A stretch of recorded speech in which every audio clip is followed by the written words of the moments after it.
A very happy new year to you all. Now, the last couple of years have been somewhat momentous as we faced all kinds of difficulties and challenges in our nations and in the church.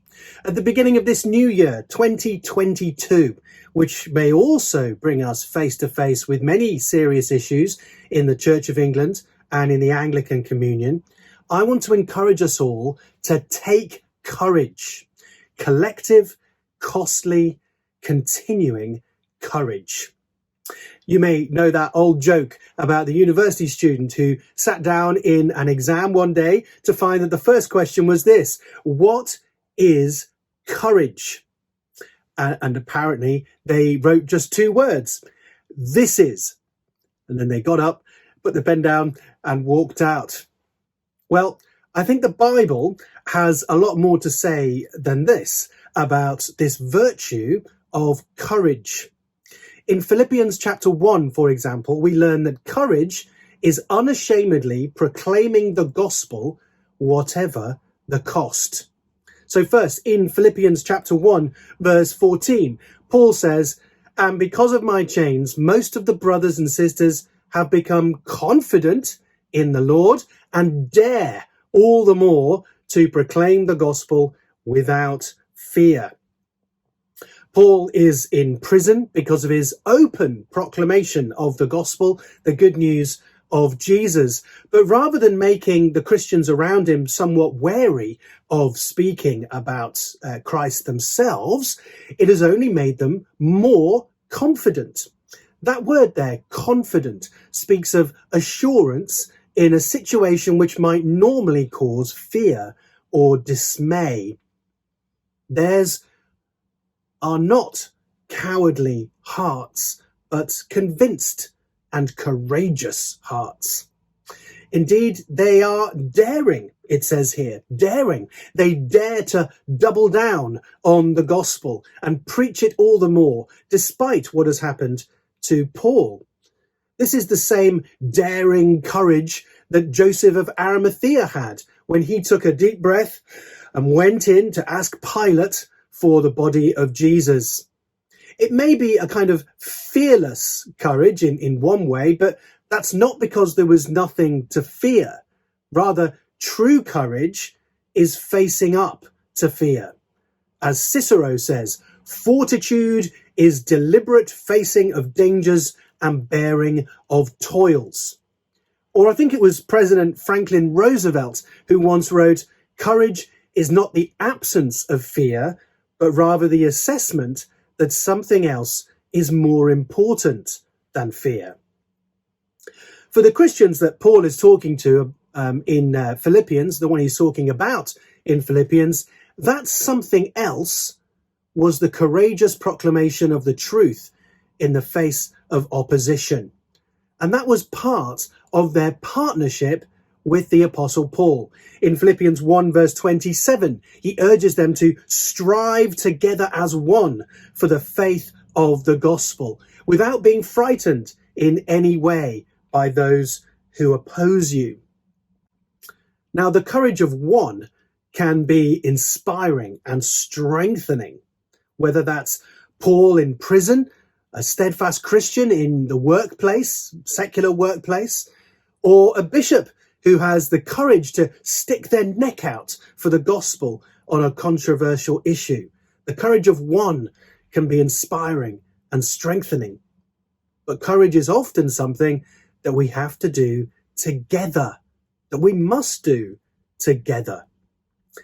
Lord of the Rings fans may remember Aragorn's speech at the Black Gate as his fearful army prepared to fight against insurmountable odds to give poor Frodo a chance. He said, "A day may come when the courage of men fails, when we forsake our friends and break all bonds of fellowship.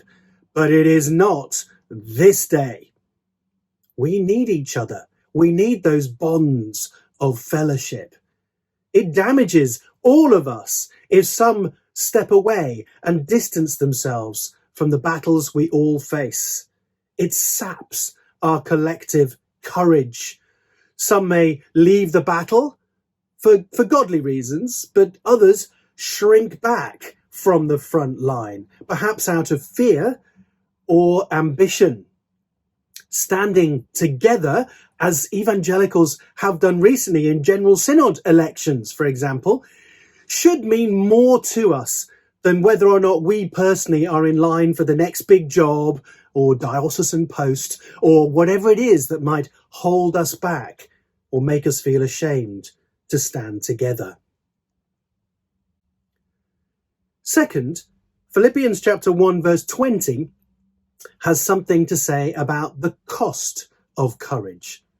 Paul is grateful for the church's prayers for him while he's suffering, and he writes, "I eagerly expect and hope that I will in no way be ashamed, but will have sufficient courage, so that now, as always, Christ will be exalted in my body, whether by life or by death."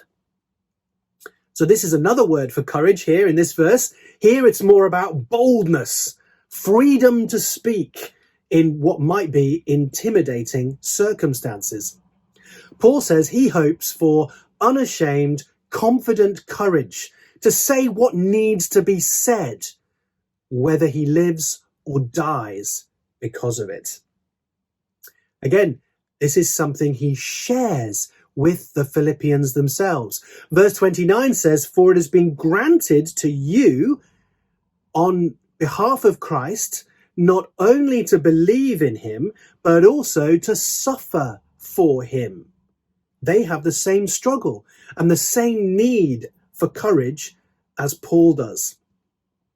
So Philippians chapter 1 gives us a great picture of courage, which is very different from that of the world around us. In our culture today, in the West, courage is often simply self-confidence, self-assurance, the courage to be me. But Philippians chapter 1 tells us that courage is unashamedly proclaiming the gospel together, whatever the cost. And courage begets courage. Seeing Paul in prison for his faith, facing frightening opposition and proclaiming the gospel anyway, put steel in the backbones of the Christians around him.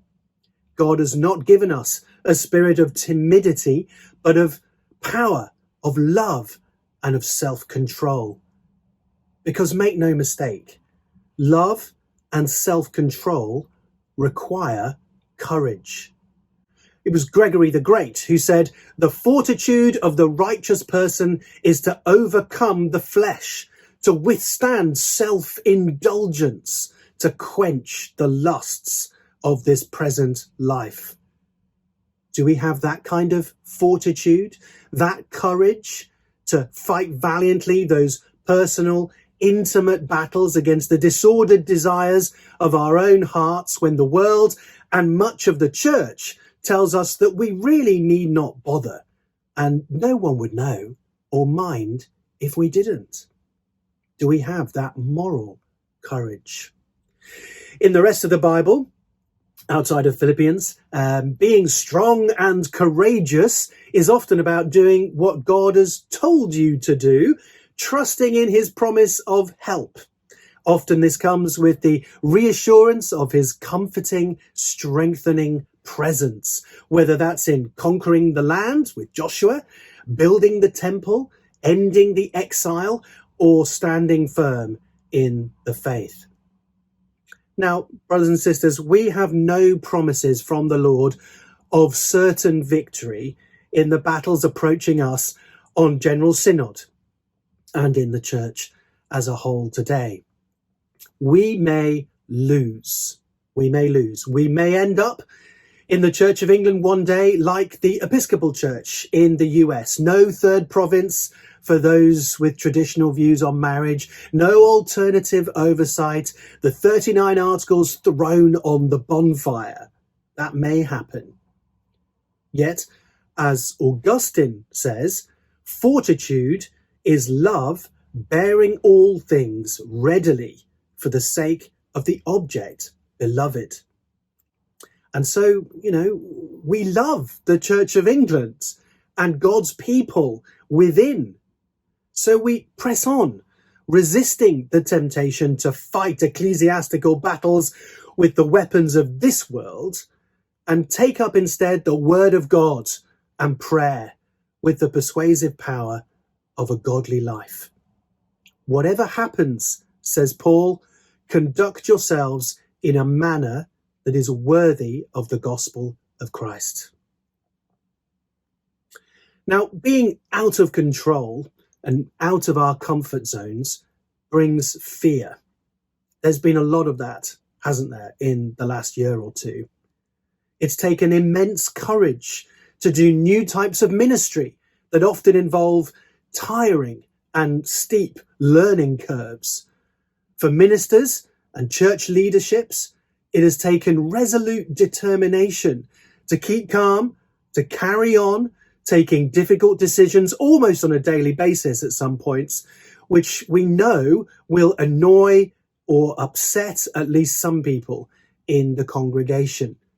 Courage is unashamedly proclaiming the gospel together, whatever the cost. Now, I know that many people are fearful. They're fearful of, for example, mentioning the orthodox biblical view of marriage and sexuality today in the church.